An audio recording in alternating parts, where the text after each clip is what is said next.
Hey guys, how are you doing? It's Crypto Insight UK here, bringing you back another YouTube video.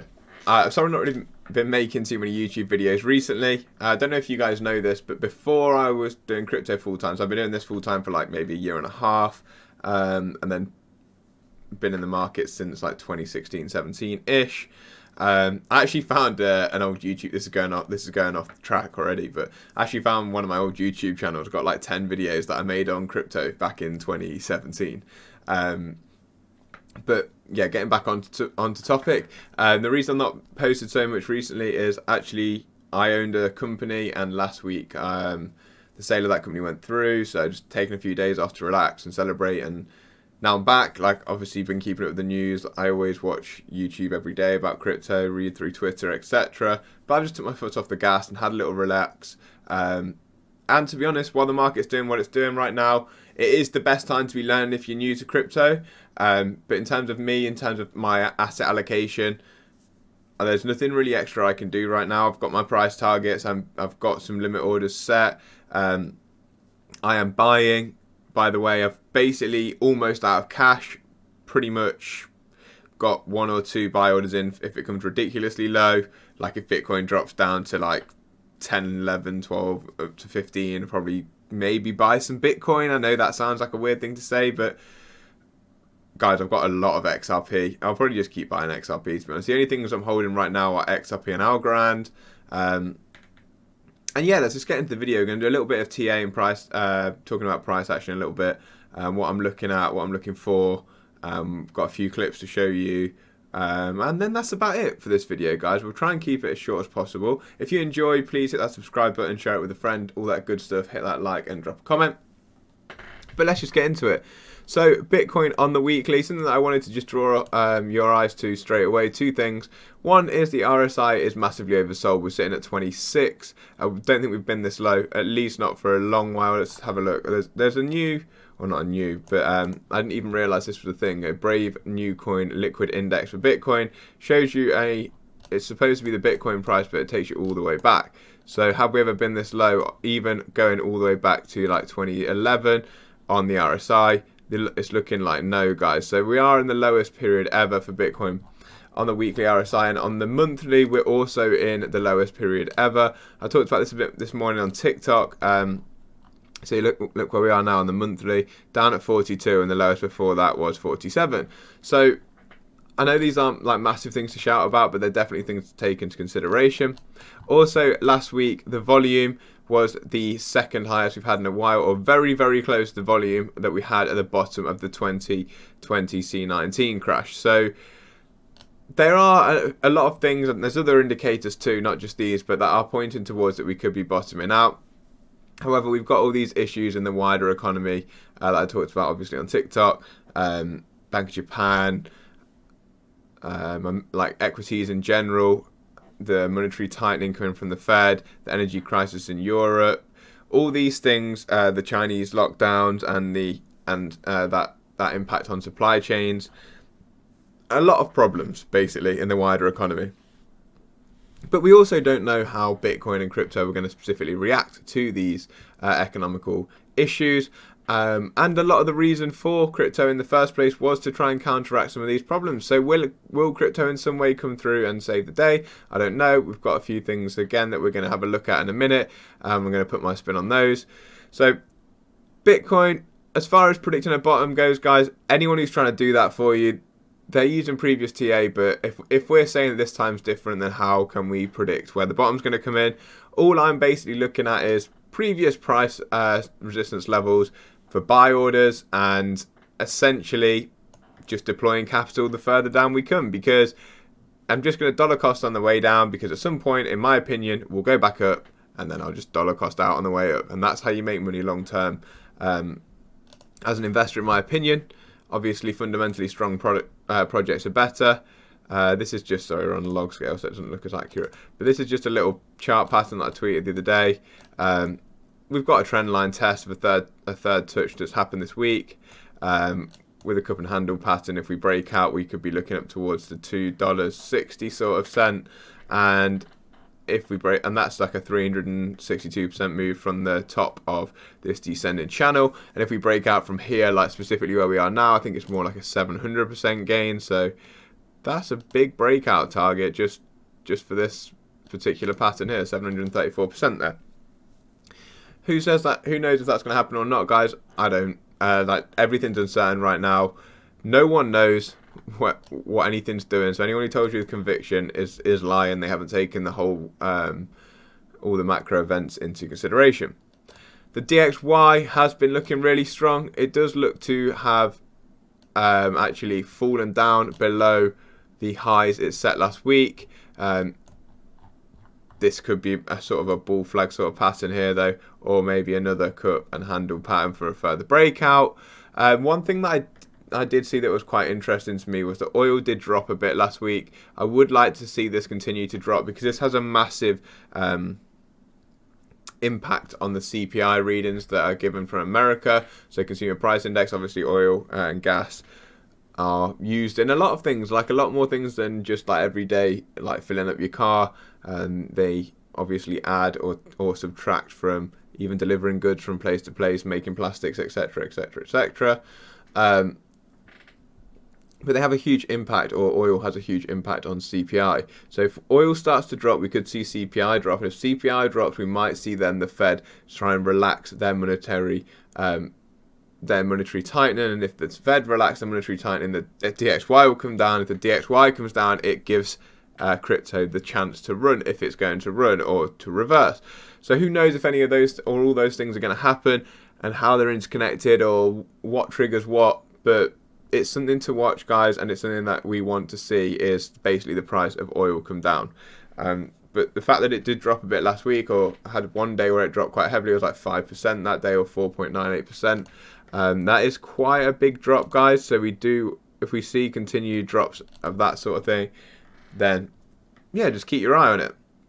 Just keep your eye on it. And then the few other things I've been watching are the market caps of crypto. So the total 3 market cap, I can get this on the weekly so I can give you a bit better analysis. We are just flirting around the previous all-time high on the total 3, just broken below the 200-week moving average. The total 2, very similar in terms of positioning. Look, if we see this all-time high line, even from where the wick is, we kind of held that last week, and then we could be bouncing out of this zone today.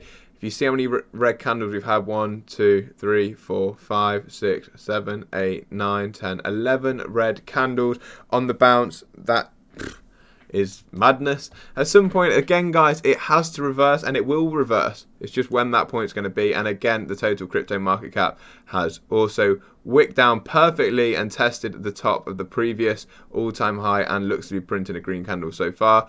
But again, we're just on Monday today, so don't look too much into what's going on here.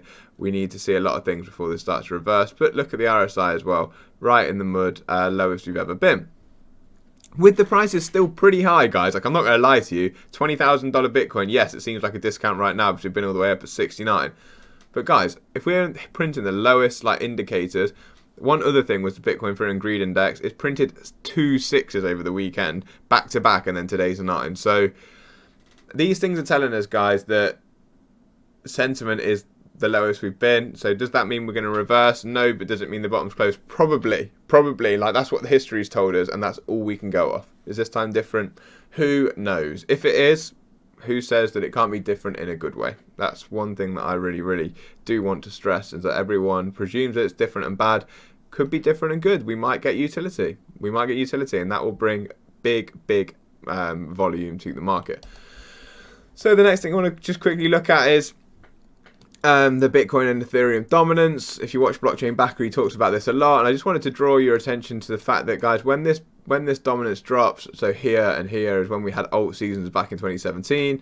The dominance went all the way down to about 45% then, so we could have a further 13% drop here in dominance, and that's actually when XRP really ran specifically, and we had another drop here back in 2014-15. So they're ways to keep your eyes, guys.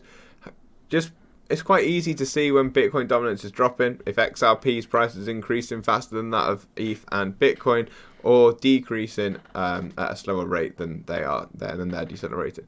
So they're just things to keep your eyes on.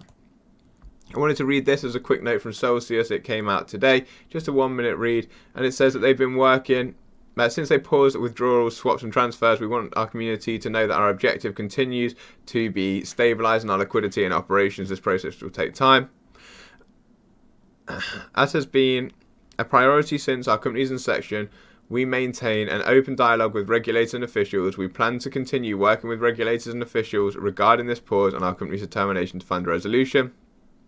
We paused in Twitter Spaces and AMAs, I don't like that, to focus on navigating these unprecedented challenges and seeking to fulfill our responsibilities in the community. Acting in the interest of our community remains priority, and we'll continue to do that. Thank you for your support. So if you've got money in Celsius, they're basically saying they are still trying, but guys, let's be honest, I don't like any of this. You need to be more transparent. They take ages to reply to anything. I'm not a Celsius customer, only through look. I thought their products are pretty decent. They've been around for a long time. Whether they get liquidated or not, I presume that they will eventually go out of the market, even if they manage to bring back their issues, because people will lose faith in the company. Just the same way people are losing faith in the dollar. If you pause someone's withdrawals or someone transacting in that currency when you were supposed to trust them, or you're supposed to be their trusted entity, just like America removing Russia from SWIFT, it really brings uncertainty to your brand, the brand in that case being the US dollar, the brand in this case being Celsius, and over time no one's going to be using your product, because I'm definitely not going to use Celsius now, even though before I did have a little look at it, but I never got around to setting a counter. Through look more than judgment, I went with Nexo instead. I do still have a bit of funds in Nexo, but as soon as I've got some XRP on a monthly lockup. As soon as that becomes unlocked, I'm just going to hold it out in my wallet for a little while while we see this uncertainty starts to settle down. We've got obviously Tetherford and stuff, and I'm just worried about that. So my hardware wallet is where it's going to sit, maybe until Flare Networks comes out 4th of July, and then we can maybe reassess. But yeah, I just wanted to bring that to your attention, guys.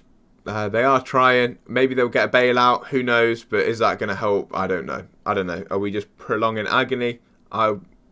I would like to see them, unfortunately, I don't want to say this, I don't want people to lose money at all, but I'd like to see Celsius be taken out of the market, because I don't think you should ever just pause people's withdrawals. If you've got issues with the way that you run your company, that shouldn't be your customer's problem, that's your problem. That's my opinion anyway, not financial advice. Then I've got a few clips to finish off this video with, guys. I thought these were very interesting. I'm going to try and link them together. Let's just quickly start and listen to Augustin Carstens, who is the general manager at the Bank of International Settlement. This is a very interesting clip about CBDCs. Oh, actually, I don't know if I've got my desktop audio on, so let me just quickly make sure I have. Yeah, cool. Let's play. We had recently here an event among emerging market central banks. 26 central banks came, and 90% of them are already working in a very advanced phase on central bank money. So I think that in general, to promote the additional digitization and even making CBDC a reality, we need to work very closely with the private sector. We need to invite different type of innovators, but there is the centrality of central banks that is irreplaceable, and that's why it is so important to have central bank digital currencies in as a reality, hopefully relatively soon. Wow, I mean, but that's a fascinating statistic. 90% of the emerging market central banks that you're talking to are in some stage of development. So 90% of the central banks that the BIS is talking to and working with are in some stage of development. And Augustin Carstens, this is from April, says that soon we should see central bank digital currencies. He thinks it's essential. And then I've got two clips from my Twitter that I just thought were very interesting. So this is actually Jerome Powell, who's chairman of the Federal Reserve. If you didn't know that, let's just listen to what he's saying. Looking forward, rapid changes are taking place in the global monetary system that may affect the international role of the dollar in the future. Most major economies already have or are in the process of developing instant 24/7 payments. Our own FedNow service will be coming online in 2023. And in light of the tremendous growth in crypto assets and stablecoins, we are examining whether a U.S. central bank digital currency would improve upon what is an already safe and efficient domestic payment system. As our white paper on this topic notes, a U.S. CBDC could also potentially help maintain the dollar's international standing. So they're big words from Jerome Powell there. He's again talking about CBDC, kind of links in with what Augustin Carstens was saying there, but he also thinks that a CBDC or a CBDC of the American dollar or USD, a USD central bank digital currency, could really cement and help cement the US as the world reserve currency. Take that further. So I think and then we have a clip here from Christine Lagarde. This is not specifically the same, but I'm going to link it in together in a second. So I think the role of the disruptors and anything that is using distributed ledger technology, whether you call it crypto assets, currencies or whatever, and it's far from the bitcoins that we used to talk about a year ago, that is clearly shaking the system. So she's saying DLT shaking the system. We know that the Bank of England have echoed very similar thoughts to this. We know that the Bank of England said that they want to test sovereign debt on DLT technology. So DLT technology is something like the XRP ledger. We know that XRP and Ripple have worked with the Bank of England before, since 2016. It's very interesting. We know that Christine Lagarde is friends with Brad Garlinghouse. Whether you agree or disagree with any of their morals or whatever, just listen to what they say and let's try and place ourselves in the best financial positions that we can. So I just thought both these comments were very interesting to do with central banks, digital currencies, and where they look to be building, essentially. So let's see what happens. And just to finish off this video, let's listen to what Raoul Pal thinks about how he's playing the market. I echo very similar thoughts as Raoul Pal. Obviously, if you've not caught our interview or our podcast, it's my first ever podcast with Raoul. I've posted and published some work for his Global Macro Investor about XRP. So let's just listen to him and I'll finish the video here. Hope you enjoyed, guys. I hope you're well. Hope you're having a great weekend. Don't get yourself stressed about crypto. Hope you had a great weekend, that is. And don't get yourself too stressed about crypto. Just be emotionless. Understand your plan, keep to your plan, and let's see what happens in the future. And Raoul will sum this up for us very nicely right now. Peace up, A-Town down, as Usher would say. Hi everyone, just a quick update for you. The last update I gave you on Instagram was about how I feared that we'd get another big kind of flush down in markets as we start pricing in recession, the Federal Reserve raising interest rates. And we're seeing more of that. The crypto space has been quite upset recently. And again, something I've been expecting, even though I'm a very, very big long-term crypto bull. I actually quite like seeing the prices come lower because buying in these massive sell-offs is where you make the real money. Now, obviously, you need to have the money to be able to lock up for a period of time. This is not a short-term bet. You're expecting to keep your money in the market for 5 years, maybe more. So it's like a long-term saving strategy with a lot of volatility. And you can see that now. So it's not for the faint-hearted, it's for the brave, but I still think it's one of the best opportunities out there. The key lesson the markets are teaching you right now is don't use leverage. Every time people use leverage in a volatile market, you blow up. Then you lose your position and you're back to square one. So don't use leverage, lock the money away, be careful. And be careful out there, there's a recession coming. I don't know how bad it's going to be, whether it's a short, sharp one or a longer drawn out one. I think it's going to be short and sharp. Let's see, fingers crossed. Good luck.